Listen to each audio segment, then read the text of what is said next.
بسم اللہ الرحمن الرحیم۔ اس سے پہلے والی جو ویڈیو تھی وہ تھی حضور پاک صلی اللہ علیہ وآلہ وسلم نے کس طرح لوگوں کو ان کا حق دلوایا مشرکین سے اور ابو جہل سے۔ جب ابو جہل نے لوگوں کو ان کے حق واپس کر دیے تو اس کے ساتھیوں نے تانے دیے کہ تو نے محمد صلی اللہ علیہ وسلم کی ساری باتیں مان لی ہیں۔ تو آج کی جو ویڈیو ہے وہ ہے مشرکین کی گستاخیاں۔ یہ ویڈیو بھی ان کے ساتھ منسلک ہے۔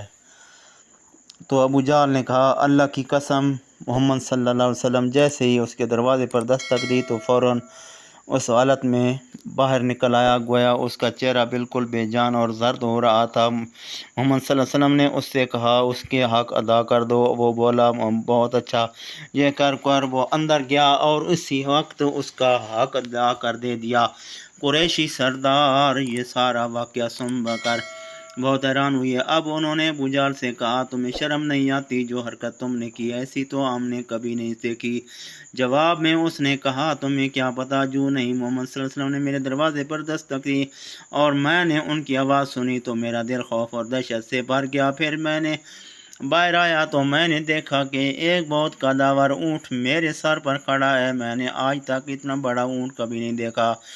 اگر میں ان کی بات ماننے سے انکار کر دیتا تو وہ اونٹ مجھے کھا لیتا۔ کچھ مشرکین ایسے بھی تھے جو مستقل طور پر آپ کا مذاق اڑایا کرتے تھے۔ اللہ تعالیٰ نے ان کے بارے میں ارشاد فرمایا، ترجمہ: یہ لوگ جو آپ پر ہنستے ہیں اور اللہ تعالیٰ کے سوا دوسروں کو معبود قرار دیتے ہیں، ان سے آپ کے لیے عوام کافی ہیں۔ سورۃ الحجر آیت نمبر 95۔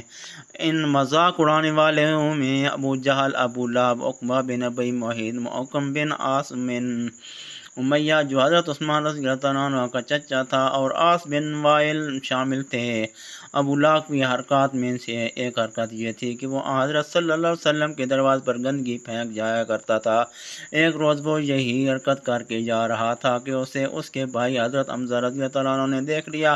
حضرت حمزہ رضی اللہ عنہ نے وہ گندگی اٹھا کر فوراً ابو لہب کے سر پر دے ڈالی۔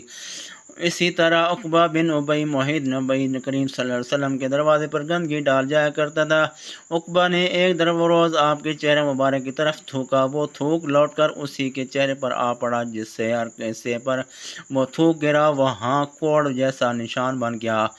ایک مرتبہ عقبہ بن ابی معیط سفر سے واپس آیا تو اس نے ایک بڑی دعوت دی، تمام قریشی سرداروں کو کھانے پر بلایا۔ اس موقع پر اس نے حضرت صلی اللہ علیہ وسلم کو بھی بلایا، مگر جب کھانا مہمانوں کے سامنے چلا گیا تو آپ صلی اللہ علیہ وسلم نے کھانے سے انکار کر دیا اور فرمایا، میں اس وقت تک تمہارا کھانا نہیں کھاؤں گا جب تک ہو کہ تم یہ نہ کہو اللہ تعالیٰ کے سوا کوئی عبادت کے لائق نہیں۔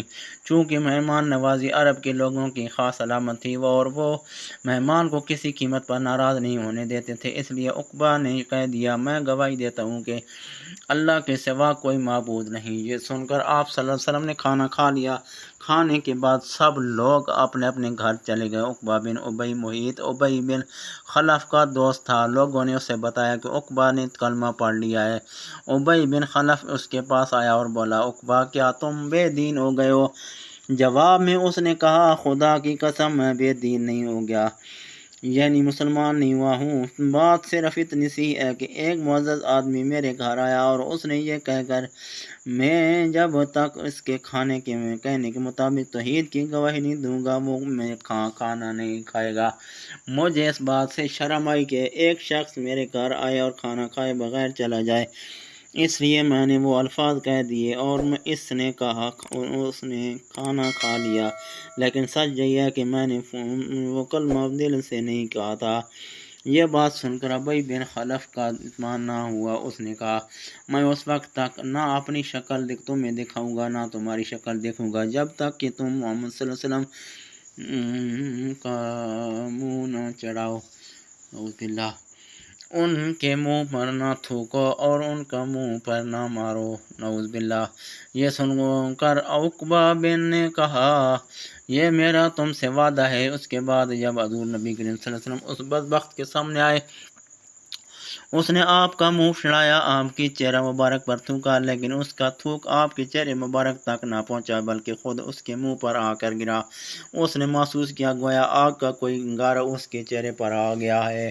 اس کے چہرے پر جلنے کا نشان باقی رہ گیا اور مرتے دم تک رہا۔ اسی عقبہ بن معیط کے بارے میں سورۃ فرقان کی آیت نمبر 37 نازل ہوئی۔ ترجمہ: جس روز ظالم اپنے ہاتھ کاٹ کاٹ کر کھائے گا اور کہے گا کیا ہی اچھا ہوتا میں رسول اللہ صلی اللہ علیہ وسلم کے ساتھ دین کی راہ پر لگ جاتا۔ اس آیت کی تفسیر میں لکھا ہے، جس روز ظالم اپنی آدمی جہنم میں کونی تک اپنا ایک ہاتھ دانتوں سے کاٹے گا، پھر دوسرے ہاتھ کو کاٹ کر کھائے گا۔ جب دوسرا ہاتھ کھا چکے گا تو پہلا اگ آئے گا اور وہ اس کو کاٹنے لگے گا، غرض اسی طرح کرتا رہے گا۔ اس طرح حکم بن عاص بھی حضرت صلی اللہ علیہ وسلم کے ساتھ مسخرہ بن کر کرتا تھا۔ ایک روز آپ صلی اللہ علیہ وسلم چلے جا رہے تھے، یہ آپ کے پیچھے چل پڑا، آپ کا مذاق اڑانے کے لیے منہ اور ناک سے طرح طرح کی آوازیں نکالنے لگا۔ آپ چلتے چلتے اس کی طرف مڑے اور فرمایا، تو ایسا ہی ہو جا۔ چنانچہ اس کے بعد یہ ایسا ہو گیا تھا کہ اس کے منہ اور ناک سے ایسی ہی آوازیں نکلتی رہتی تھیں۔ 1 ماہ تک بے ہوشی کی حالت میں رہا، اس کے بعد مرنے تک اس کے منہ اور ناک سے ایسی ہی آوازیں نکلتی رہیں۔ اسی طرح عاص بن وائل بھی آپ صلی اللہ علیہ وسلم کا مذاق اڑایا کرتا تھا۔ وہ کہا کرتا تھا، محمد صلی اللہ علیہ وسلم آپ کو اور اپنے ساتھیوں کو نعوذ باللہ یہ کہہ کر دھوکہ دے رہے ہیں کہ وہ مرنے کے بعد دوبارہ زندہ کیے جائیں گے۔ خدا کی قسم، ہماری موت صرف زمانے کی گردش اور وقت کے گزرنے کی وجہ سے آتی ہے۔ اسی عاص بن وائل کا ایک واقعہ اور ہے۔ حضرت خباب بن ارت رضی اللہ عنہ مکہ میں لوہار کا کام کرتے تھے، تلواریں بناتے تھے۔ انہوں نے عاص بن وائل کو کچھ تلواریں فروخت کی تھیں، ان کی اس نے ابھی قیمت ادا نہیں کی تھی۔ خباب بن ارت رضی اللہ عنہ اس سے قیمت کا تقاضا کرنے کے لیے گئے تو اس نے کہا، خباب، تم محمد صلی اللہ علیہ وسلم کے دین پر چلتے ہو، کیا وہ یہ دعویٰ نہیں کرتے کہ جنت والوں کو سونا، چاندی، قیمتی کپڑے، خدمتگار اور اولاد مرضی کے مطابق ملے گی؟ حضرت خباب بن ارت رضی اللہ عنہ بولے، ہاں یہی بات ہے۔ اب عاص نے ان سے کہا، میں اس وقت تک تمہارا قرض نہیں دوں گا جب تک کہ تم محمد صلی اللہ علیہ وسلم کے دین کا انکار نہیں کرو گے۔ انشاءاللہ اگلی ویڈیو میں ملاقات ہوگی اور یہ ویڈیو ہوگی مذاق اڑانے والے کا انجام۔ تو انشاءاللہ اگلی ویڈیو میں ملاقات ہوگی۔ اللہ حافظ۔